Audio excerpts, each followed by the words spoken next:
save me some.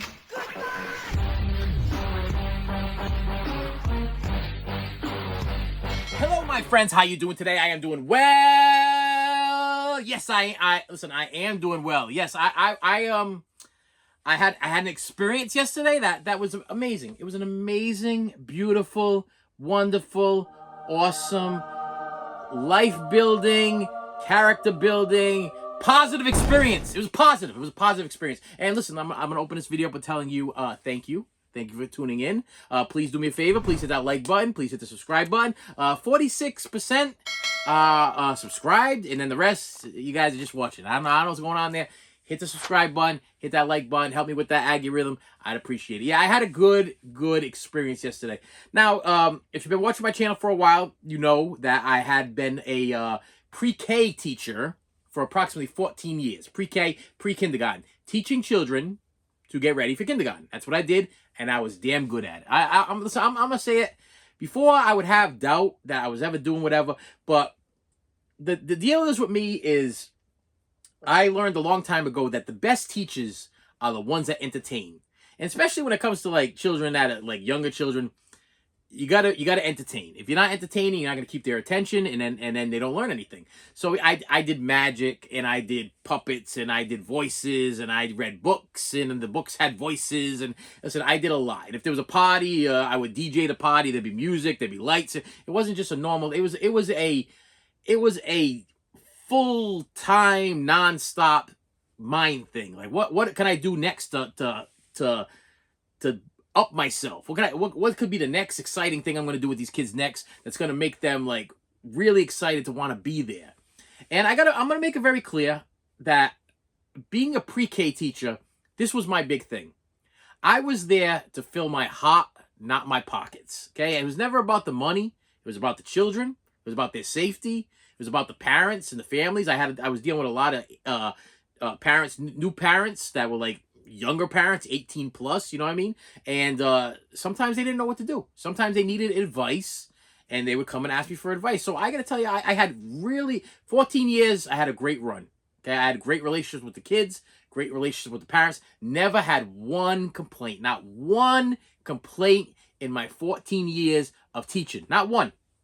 So now I'm on my hiatus. I've left doing that. I'm not doing that now. I've stopped because I just felt like I got a little something was being lost. I was no longer a teacher. I was a babysitter.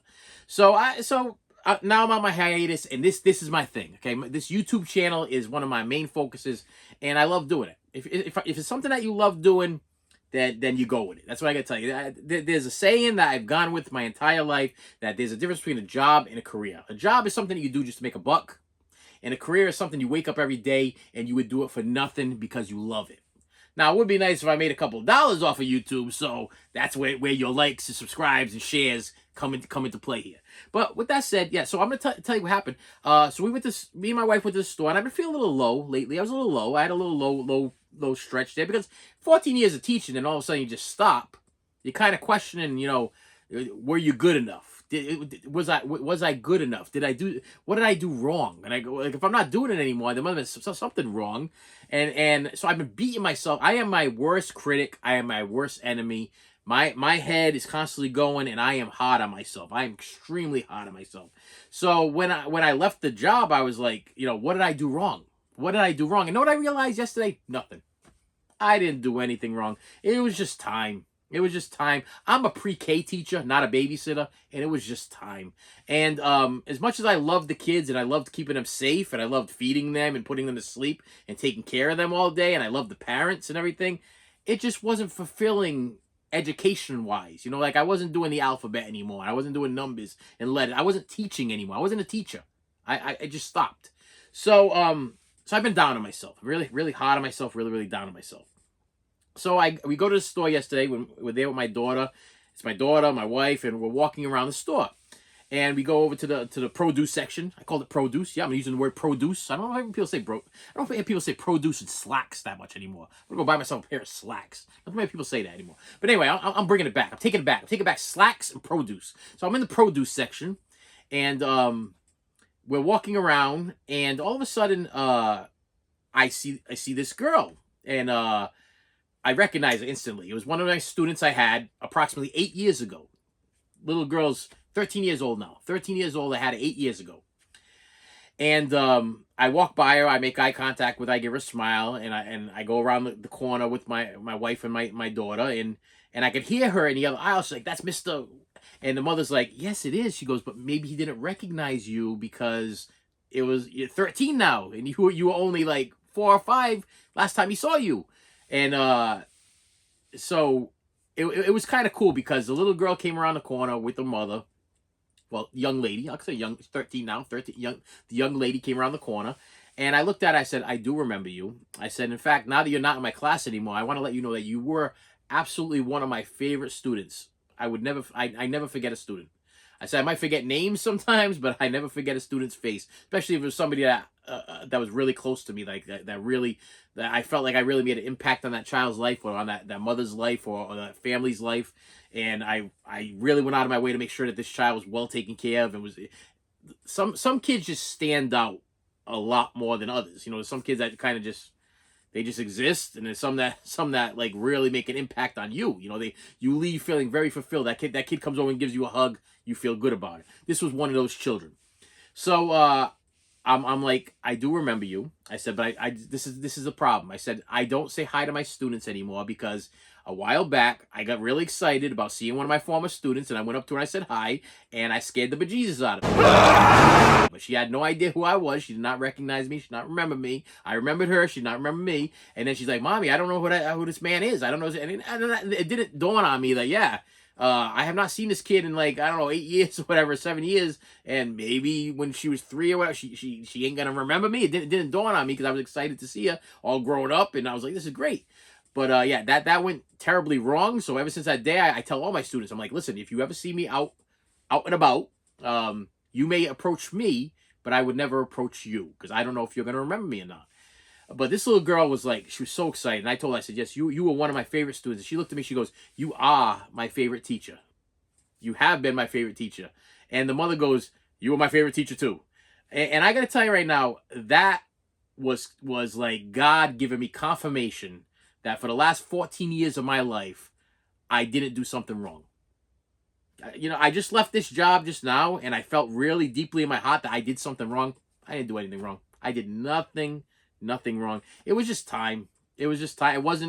It wasn't pre-K. It was preschool. So I was not teaching, preparing kids for kindergarten, pre-K, preparation for kindergarten. I was not doing that. I wasn't doing name papers and alphabet and numbers and colors and all that stuff like that.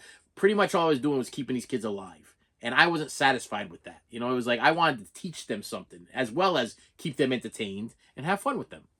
So, yeah, I felt so good, Les. It was confirmation, man. It was awesome. It was an awesome feeling that this girl, who is now a little girl, now 13 years old, remembered me from 8 years ago, which is a couple of good things there. Obviously, I haven't changed. I haven't changed appearance wise in 8 years, and and I did make an impact on that kid's life. It was pretty cool. And obviously I made an impact on the mother's life too, because it seemed like the mother and the daughter were equally as excited to see me after all these years, and it felt good. It just felt really good. So that's a positive story. Positive story. I want to tell you, very uplifting, very positive, and yeah, you know, I appreciate you guys. I appreciate you guys for tuning in right now. You guys are my backbone, and the likes, shares. I checked my analytics, and I had 43 people share my video. Last video, 43. Thank you for sharing. Whether you shared it on Instagram or Facebook or whatever, your Snapchats or whatever you guys are sharing this stuff on. Thank you. I appreciate that. You're helping me out. You help me get to a broader audience. Right now, YouTube isn't very supportive of me. I don't know exactly what's going on. They just recently changed some guidelines and stuff like that. So they actually demonetized like all kinds of different things. You know what I mean? And I had to go back and look at all my stuff, and I'm like, this is not appropriate, and that's not appropriate. Is this appropriate? Everything I do here is appropriate. I try not to curse. Okay, every once in a while, one little curse word might slip out, but I try to bleep myself if I do curse. I do talk about my life and childhood and stuff like that, which may be a little bit disturbing, but hey, try to live and be me. Okay, it's disturbing to me, you know. And I consider you people to be my friends. I consider this channel to be an outlet for me to stand on my little soapbox and tell you guys what went on with my life, and then in turn, you guys give me information on how to straighten it out. And I think you guys have been great. Okay, I never frown upon a comment. I don't want you ever to think that anything that you type in the comment section is ever going to hurt me or offend me.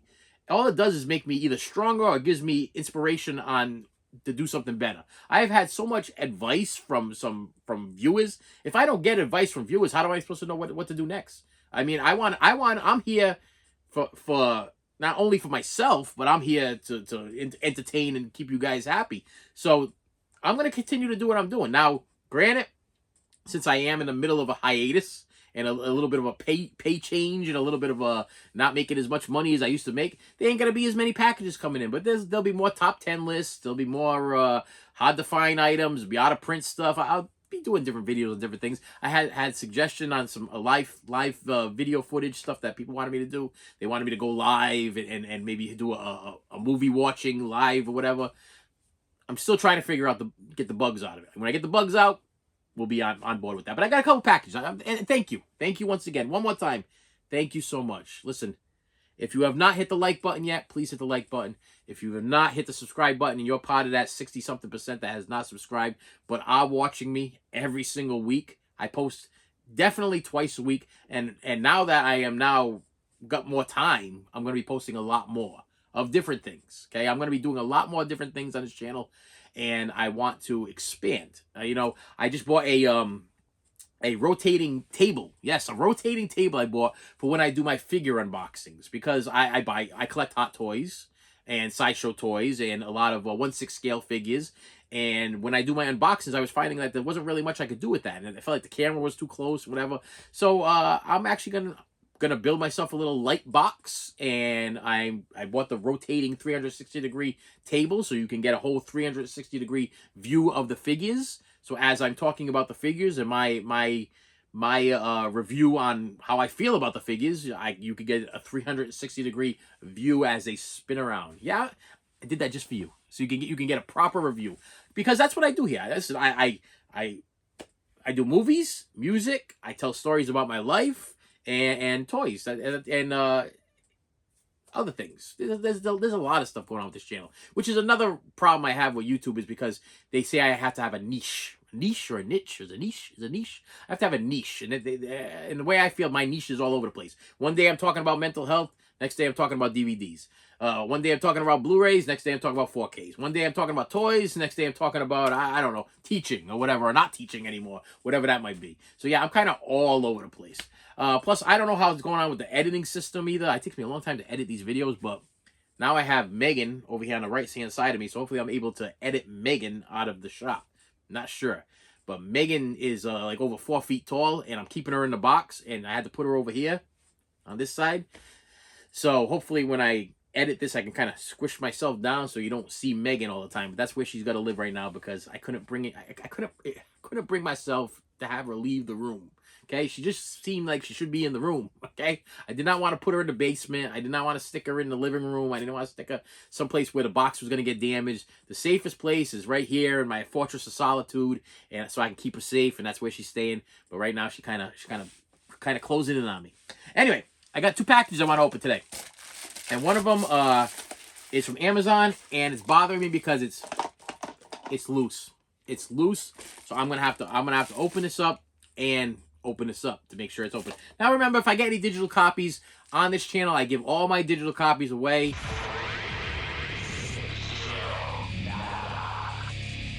If you get them, please hit thank you or I got it or whatever, so that other people know that you got them. That's the only reason why I ask you to do that, because what will happen is I'll get comments from people saying, oh, I tried to use it and the digital code didn't work. Well, the digital code didn't work because somebody earlier got the digital code, and they either were a subscriber or not a subscriber, and they didn't comment that they got it. And now you're trying to get it, and it's not there. It's not because I'm giving you fake digital codes. It's because you can only use it once, and somebody grabbed it. So let's see what's in here. This is from, Amazon. Amazon's always good for throwing stuff on my porch. And not caring too much about shake it. It's a Kino title on top of that. So I probably wasn't even going to open this. Yeah, it's a copy of Best Defense. When I was younger, I'm going to say when I was younger, I was a huge Eddie Murphy fan. Loved Eddie Murphy. Oh my. Listen, his stand-up acts were gold. His Delirious album, and he had a first album CD. Well, I call them albums. They were cassette tapes at the time. I would listen to him over and over and over again. I memorized them. I loved them so much. And then the movies that he kept coming out with. I mean, Trading Places, Beverly Hills Cop, 48 Hours, another 48 Hours, The Golden Child. I got them all stuck in a cloud. Boomerang. I think what happened was I think when Eddie Murphy started to go a little bit downhill for me as far as my watching thing, when he started to work with Disney. Money, money, money, money, money, money, money, money, money, money, money, money, money, money, money, money, money, money. When he started doing more of those like kids flicks and stuff like that, I didn't mind the Clumps or the the Nutty Professor remake. I thought that was kind of cool. Coming to America, of course, classic, love it. I love when he does those plays different characters and dresses up like different. I'm just open this thing up, sorry. But yeah, once I saw Haunted Mansion, I think it was Haunted Mansion with the kids. And then he started doing like a big like range of like movies that were direct to DVD or direct to Blu-ray. I don't know. Something just something just didn't seem right anymore. Like he wasn't the Eddie Murphy Raw anymore. He wasn't the Eddie Murphy Delirious anymore. He became like the Bill Cosby Family Guy. You know what I mean? It's like, which I love. Listen, don't get me wrong. Bill Cosby's comedy from back in the day is hilarious also. But I'm saying he became like the Huxtable type guy, the father character, the father figure, and that's not what Eddie Murphy was. Eddie Murphy was like raw. He was like swearing up a storm. All his movies were rated R, and you were watching stuff. You're like, "Whoa, this is good." You know what I mean? And then it went to a point where it's like, "Wow, I'm watching children's movies with Eddie Murphy." I'm like, "What's going on here?" And I don't. No, let's not get this incorrect. Movies like Daddy Daycare and stuff like that. Still enjoyed those. I thought that was a great movie. But yeah, some of the stuff was just, I don't know. So Best Defense is actually a Dudley Moore movie. Let me make this very clear. Eddie Murphy got paid a crap ton of money to do like almost what I would call a cameo appearance. He clearly made Dudley Moore wait a minute. What does it say? I was gonna say strategic. Wow, strategic. Is that strategic guest star? Look at that. Strategic, right? Strategic guest star. I was gonna say that at the beginning, like strategic. Yeah, strategic guest star. Eddie Murphy. Yeah, Eddie Murphy is like in this thing like stupid time. He literally plays like a tank driver, and they kind of keep going back and forth, and he's just driving the tank and showing up at different things. But he's not this. Let's get this clear. He is not the star of this movie, okay? He's in this movie, and I bought this because it's an Eddie Murphy movie, and I'm a collector, and I wanted to actually upgrade because I have this on DVD, and it's kind of old and kind of and I am a little bit of a Dudley Moore fan. If you listen, I'm telling you right now, if you have never seen the movie Arthur, okay, with Dudley Moore, watch it. Watch it and listen, okay? It's a listening dialogue. It's about the dialogue, okay? You got to see it. It's one of me and my wife's favorite comfort movies. It's one of those movies that we put on a Saturday and we watch it and we just enjoy it. It's so good. It's so good. So funny, but it's one of those you got to listen because he plays an alcoholic, he's an alcoholic like billionaire, whatever it is. But the stuff that he says, you got to catch it. And I don't care. That movie's old. It came out in the early 80s, I believe. Early 80s. It might even been the late 70s. And it still holds up to this day. It's good.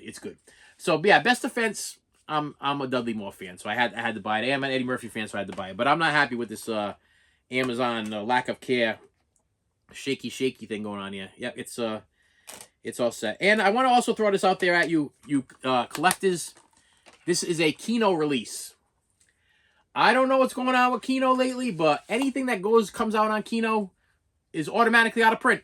I don't know what the hell that is, but I went on literally the movie Daylight with the what's his name? Sylvester Stallone came out, And I'm not a huge fan of the movie Daylight. It's okay. It's okay movie. I got it on DVD. Was it worth an upgrade? Nah. I'm reaching that point where I'm like, I'm not gonna upgrade everything. I can't afford it. Can't afford to do it.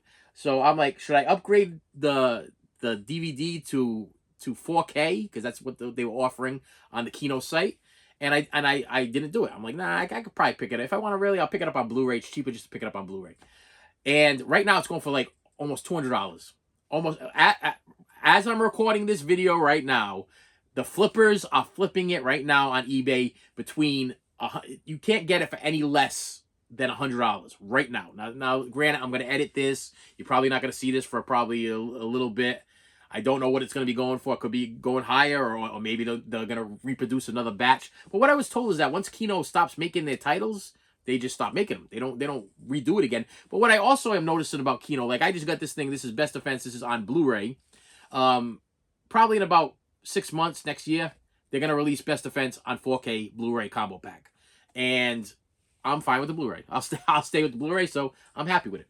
So yeah, if you haven't seen Best Defense, it's not the best movie in the world. I'm not even going to suggest that you buy it. If you're an Eddie Murphy fan, you got to kind of have it as a completist. But Eddie Murphy's barely in it, and it's not one of Dudley Moore's best films. It's just okay. It's an okay movie. Okay, so I got another package here. And this one comes from somebody that didn't want to give me oh yeah, they didn't want to give me their name. So it comes from Screw You Joe. That's what it came. Screw You Joe sent me a package, and they didn't want to provide me with a name. They just provided me with an address and a zip code. And it comes from Toledo, Ohio. Yeah, that's right, Toledo. I think that's it. I want to say that was it Klinger from MASH came from Toledo, Ohio? Comment below. Am I right about that? I don't know. And it is a used copy. All right, so there wouldn't be any digital code on this anyway. Comment below on this one, please. Listen to me. I have been wanting this movie for years. I've been wanting to see this movie for years. And I am a big fan. It's nuts. I am a big fan of Johnny Depp's, Terry Gilliam's. Well, Terry Gilliam is the director, whatever. The guy from Monty Python. But is Fear and Loathing in Las Vegas, starring Johnny Depp, and it was about what's the guy's name? Hunter S. Thompson. Hunter S. Thompson, yes. And for some reason, I love that movie. I just love it. It's a long movie, and it's not like a movie that I watch all the time, but when I put it in, it keeps me captivated. I got to tell you that I think Johnny Depp's acting style is unbelievable. He's great in it. He's just great. I think the other guy is, what is it? Benicio Tomo? A guy, I can't pronounce his name, whatever. Del Torre? The other guy that plays with him. You know what I mean? But then I saw this movie, and I read the review on it, and I was like, this sounds like Fear and Loathing in Las Vegas. And if I liked Fear and Loathing in Las Vegas, I'm probably going to like this too, because this is also about Hunter S. Thompson, which was a famous writer that experimented with psychedelic drugs and stuff like that. So it's called Where the Buffaloes Roam, and this is a Shout Select. It's not a Criterion. I thought it was a Criterion. No, this is a Shout Select, and I figured I would grab this thing before it goes out of print. I've been wanting it for a long time. It stars Bill Murray and Peter Boyle. Can't go wrong with a Bill Murray movie, and you can't go wrong with a Peter Boyle movie. Peter Boyle is awesome, and Bill Murray is awesome. I love them both as far as actors go. And I'm assuming that Peter Boyle is probably going to be playing the character that Benicio del Torre. I don't even know if I'm saying it. I'm definitely not saying that right, and I'm probably not even saying the right actor. But the other guy that played opposite of Johnny Depp, I'm pretty sure that's the Peter Boyle part, and I'm pretty sure Bill Murray will be playing Hunter S. Thompson in this one. The seller of this, I contacted the seller, and I told him, I said, I like to have a rapport with my sellers, okay? And I know that I had a viewer comment, if everybody sent me a message, that would drive me a little bit crazy, whatever. But I like to test the waters with my sellers, because if you have like small feedback, that's feedback, but ratings, like let's say the seller has like their feedback is like a 1 or a 0. You got nothing. Like they never sold anything before. I want to contact them, and I want to be like, you know, hi, how are you?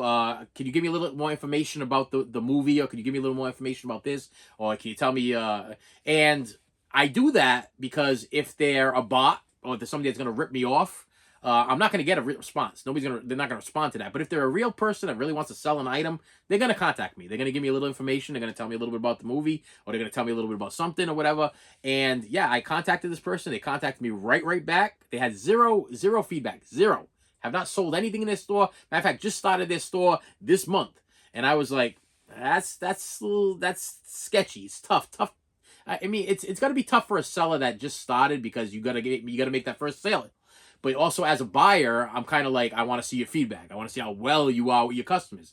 But everybody's gonna start somewhere, and I figured I'd give this person a shot.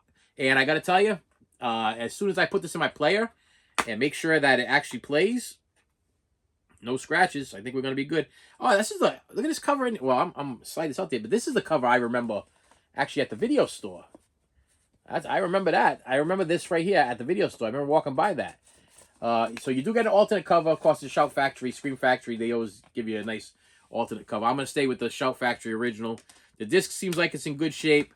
So this guy, I'm probably going to be his first feedback, or her first feedback, or whatever. And great job. This thing came in record time. Shipped very nicely. Bubble pack, you know, whatever. The only thing that kind of made me a little sad is they didn't want to give me the name. Well, it's a hit or miss. You know, as they progress in their sales, I'm sure they'll figure out that, you know, some people on YouTube actually review this stuff, and I like to give the names of my eBay sellers, 'cause I like to give props when I give credit where credit is due. Okay, I want you to know that you did a great job. So yeah, comment below where the buffalo roam. Was it good? Is it as good as Fear and Loathing in Las Vegas? I know it's got a similar story. Actually, the person that I bought it from put down that if you liked Fear and Loathing, you're gonna like Where the Buffaloes Roam. So we have a new interview with screenwriter John Kay, an original theatrical trailer, and that's all you're getting on this. But I have a strange feeling that it's going to be going out of print. It's a Shout Factory, and if it's not out of print already, it's probably going to go out of print. And with that said, my friends, thank you so much for stopping by. Listen, I appreciate you. I appreciate you. I do.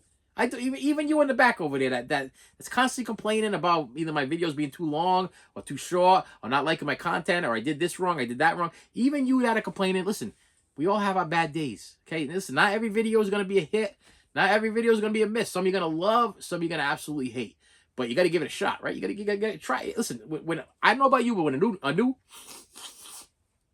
a new Coca-Cola or a new something comes out on the market, like Coca-Cola Orange or Coca-Cola Cream or Coca-Cola, they got some weird flavors that keep coming out.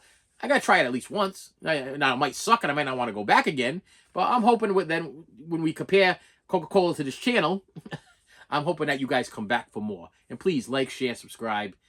I appreciate it. And I appreciate you. And with that said, I will see you later. You should have saved me some.